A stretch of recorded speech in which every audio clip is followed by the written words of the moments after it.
आज की वीडियो में हम बात करने वाले हैं फ्रांस की अपडेट के बारे में। इसके अलावा सक्सेस रेशियो फ्रांस का कैसा रहता है, इस वीडियो में आपको अच्छे से समझ में आ जाएगा कि आपने अगर अपना सक्सेस रेशियो बढ़ाना है तो उसके पीछे एक छोटा सा ही कारण है। बट मैं बहुत डीपली ले जाके आपको सारा कुछ समझाने की कोशिश करूंगा, और अगर आपको ये सारी चीजें समझ में आती हैं तो आपको आपका वीजा लेने से कोई नहीं रोक सकता। मेरा नाम है रमन और आप देख रहे हैं ग्रैब माई वीजा। तो अगर सक्सेस रेशियो की बात करें तो सक्सेस रेशियो फ्रांस का बहुत अच्छा निकलता है, क्योंकि ये टूरिज्म कंट्री है और यहाँ का टोटली जितना भी स्ट्रक्चर है और इकोनॉमी है वो टूरिज्म पे बहुत डिपेंड करती है। वर्ल्ड वाइड फ्रांस फेमस है अपने टूरिज्म के लिए, तो यहाँ का टूरिस्ट लगना तो बहुत आसान बात है। बट ये बात है कि फ्रांस टूरिस्ट वीजा देता किन किन को है।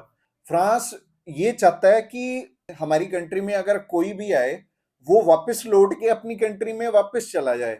एक तो आपकी ये चीज देखी जाती है, आपको जो डॉक्यूमेंट रिक्वायरमेंट है उसी को उस हिसाब से फुलफिल करना है कि आप बिल्कुल जेन्युइन ट्रैवलर लगे। तो जेन्युइन ट्रैवलर वो होता है जो कि यहाँ पे वेल सेटल होता है, उसका काम अच्छा चल रहा होता है, उसके पीछे फैमिली का भी हम कवरिंग लेटर में मेंशन करते हैं कि जो फैमिली टाइज हैं वो बहुत स्ट्रांग है। या तो घर में बड़े बुजुर्ग हैं उनकी टेक केयर करनी है हमें, या फिर हस्बैंड है तो उसकी वाइफ का बता सकते हैं, अगर वाइफ है तो उनकी हस्बैंड का बता सकते हैं कि इंडिया में हमारे टाइज स्ट्रांग है। तो सिंपल सी चीज है, अपनी रिक्वायरमेंट अच्छे से फुलफिल कर लेना। बहुत सारे लोग ऐसे भी हमें मिलते हैं जो कि ये कहते हैं कि रिक्वायरमेंट पूरी करने की जरूरत नहीं, बस एम्बेसी फीस पे कर दी और हमारा वीजा आ जाएगा। ऐसे वीजा नहीं आता, तुक्का सिर्फ तुक्का ही होता है। वो हो सकता है 100 में से कोई एक जने का वीजा आ जाए। बट अगर मान लो रिक्वायरमेंट आपकी पूरी होगी, अगर 10 जने भी अप्लाई करेंगे ना, 8 से 9 जनों का वीजा आ जाएगा। इसके पीछे का कारण ये है कि आप अपने डॉक्यूमेंट्स वीएफएस सेंटर में डिपॉजिट करवाते हो, और इवन बिल्कुल भी एम्बेसी में जाना आपका अलाउड नहीं है। अगर वो इंटरव्यू लेंगे वो भी टेलीफोनिक लेंगे। तो बात यह है कि टेलीफोनिक इंटरव्यू देने की बात हो रही है, तो ये नहीं है कि आपने अधूरे डॉक्यूमेंट लगाए हैं तो वो आपको कॉल कर लेंगे। वो डायरेक्टली आपको रिफ्यूज करके आपका पासपोर्ट घर पे भेज देंगे। अगर उन्हें कोई डाउट लगेगा ना आपकी प्रोफाइल पे, तभी आपको कॉल करेंगे वो। तो सिंपल सी चीज है, आपने जब भी अप्लाई करना है डॉक्यूमेंट पूरे हुए होने चाहिए, अदरवाइज अप्लाई करने का कोई फायदा नहीं है, आप अपना नुकसान ही करोगे। तो अगर अपनी रिक्वायरमेंट जानना चाहते हो, ऊपर आई बटन पे क्लिक करके आपको रिक्वायरमेंट वाली फ्रांस के ऊपर वीडियो ऑलरेडी हमने बनाई हुई है। अगर आप अपडेट की बात करते हैं फ्रांस की, तो फ्रांस की अपॉइंटमेंट सारी ही मेजर सिटीज में और सारी ही कैटेगरीज में अवेलेबल है। चाहे आप किसी भी कैटेगरी में जाना चाहते हो, चाहे आप बिजनेस कैटेगरी में जाना चाहते हो, चाहे आप ट्रांजिट वीजा लेना चाहते हो, चाहे आप फैमिली रियूनियन पे जाना चाहते हो, चाहे आप विजिट फैमिली और फ्रेंड में जाना चाहते हो, चाहे आपका स्पॉन्सर आया हुआ है वहां पे, चाहे आप इनविटेशन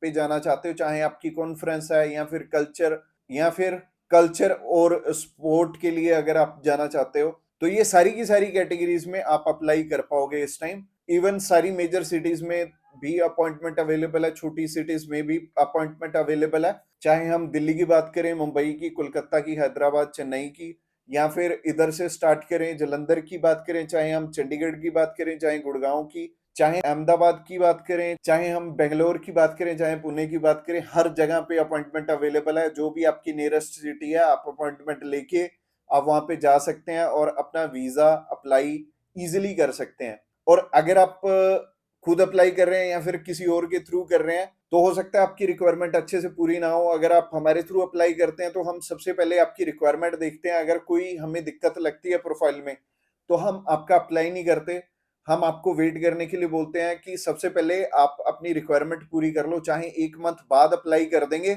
बट आपका वीजा आना चाहिए जब भी आपने अप्लाई करना है, क्योंकि आपकी बहुत हार्ड एंड मनी खर्च होती है। हाँ, एक और चीज बता देता हूँ कि आपके ज्यादा पैसे नहीं लगने वाले। अगर आप हमारे थ्रू अप्लाई करते हैं तो आपका 15 से 16 हजार रुपए में फ्रांस का वीजा इजिली आपको मिल जाएगा। तो आप डायरेक्टली बिना किसी चिंता के आप हमें कॉल कर सकते हैं या फिर हमें व्हाट्सएप कर सकते हैं। व्हाट्सएप का डिस्क्रिप्शन बॉक्स में लिंक है और उस लिंक पे क्लिक करते ही आप हमें मैसेज सेंड कर पाएंगे, और हम भी आपका reply as soon as possible करने वाले हैं। इसके अलावा जो इंस्टाग्राम का लिंक है वो भी डिस्क्रिप्शन बॉक्स में है, वहां पे जाके हमारे जितने भी अभी तक के लगे हुए वीजा आप सारे चेकआउट कर सकते हो और बहुत सारी अपडेट्स देखने को मिलेंगी आपको वहां पे। इंस्टाग्राम के पेज को फॉलो अभी जाके लिंक पे क्लिक करके आप फॉलो कर लो। और आई थिंक आपने अभी तक इस चैनल को भी सब्सक्राइब कर दिया होगा, अगर नहीं किया तो अभी कर लो। और रिक्वायरमेंट वाली वीडियो साइड में नजर आ रही होगी, उस रिक्वायरमेंट वाली वीडियो को भी जरूर से चेकआउट करना है, उस पर क्लिक करना है और वो वीडियो पे 4 से 5 मिनट इन्वेस्ट करने अपने, आपको बहुत सारी इंफॉर्मेशन मिलेगी उस वीडियो में। और उस इंफॉर्मेशन को आपने कॉपी पेन लेना और नोट डाउन भी कर लेनी है। और अगर ये वीडियो एक बार में समझ नहीं आई ना तो 4 बारी देख लेना और नोट्स बना लेना, आपका वीजा जरूर आ जाएगा।